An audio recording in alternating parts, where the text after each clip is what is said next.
Hi, I'm Anna. And I'm Lou. And we're excited to bring you Digga Digest, your ultimate source of industry news, fun little tidbits, all from the heart of Digga.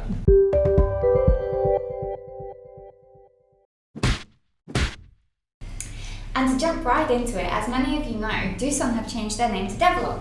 This is because they sold their construction and project departments to Hyundai, but they didn't sell their portable equipment department, so Hyundai have had to rebrand the things that they bought from Develop. Moving on, you've heard of dial before you dig, but have you heard of tap before you dig? In order to gain info on underground infrastructure, we used to have to call the BYDA and experience lengthy delays when calling in, but no longer. With the BYDA app, with just the tap of your finger, you can get all the info you want and more. And this is available on their app and also on their website. And on a green note, it looks like the amount of electric machines in the market is steadily on the rise. For instance, Takeuchi recently released their first new electric excavator. The TB20E is designed to have about 4 to 6 hours of runtime. That doesn't sound like a huge amount though. Who's using them?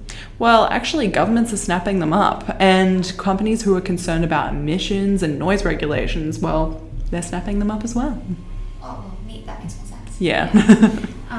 Actually, in the vein of new initiatives and the future fast approaching, VR and augmented reality technology is coming to the construction industry. Companies are now able to design, present, create all their products and creations just through VR and augmented technology, and when they go and present them, they don't even have to leave their desks. Okay. It's also being used for finding spare parts and fixing machines. Just imagine you put on a pair of goggles and you can go and find your spare part or the fault machine and how it to sounds fix so it, easy, yeah. without having to actually see it. Yeah. It's pretty cool. Excellent, yeah. And bringing it back to ConExpo, it looks like 2 new companies, Case and New Holland, released their first mini loaders. It actually seems to be a bit of a growing trend. See, most major OEMs now have a new mini loader. But did you know that an Australian company was the first to bring a mini loader to the market? It does sound familiar. Yeah, well, they're actually called Kanga, but back then they were called Regal, then they became Jaden, then they became Kanga. So yeah, fun little history lesson for you.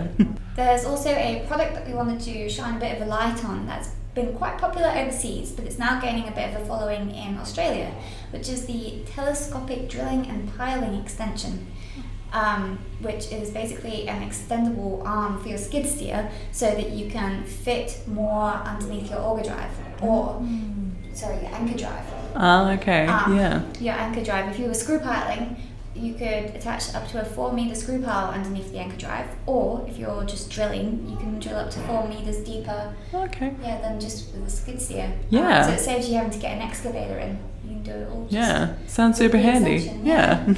And now moving on to a brand new family attraction, Australia's first mini excavator park, located at Mount Tamborine. And with sections like the Dig It Zone and Demolition Zone, it looks like it's going to be a really fun treat for your kids these holidays. Lastly, there seems to be several mental health initiatives on the rise, especially recently. For instance, the Black Dog Institute was raising money with Ram Equipments. They unleashed their all-new Black Colbecker excavator, designed to raise about $50,000 by June. It's a great cause, and speaking of mental health, we'd like to give a shout out to a great Australian not-for-profit, Mates in Construction. It's a suicide prevention and support program, and it's designed for people in the energy and construction industries. So if you're having trouble or you know anyone who's having trouble, just head to the link in our comment section. And that actually about wraps up this episode. We hope that you learned something interesting, and we'll be back next month with some more interesting and possibly exciting facts about the industry. Yeah. So stay tuned. See you then. Thanks.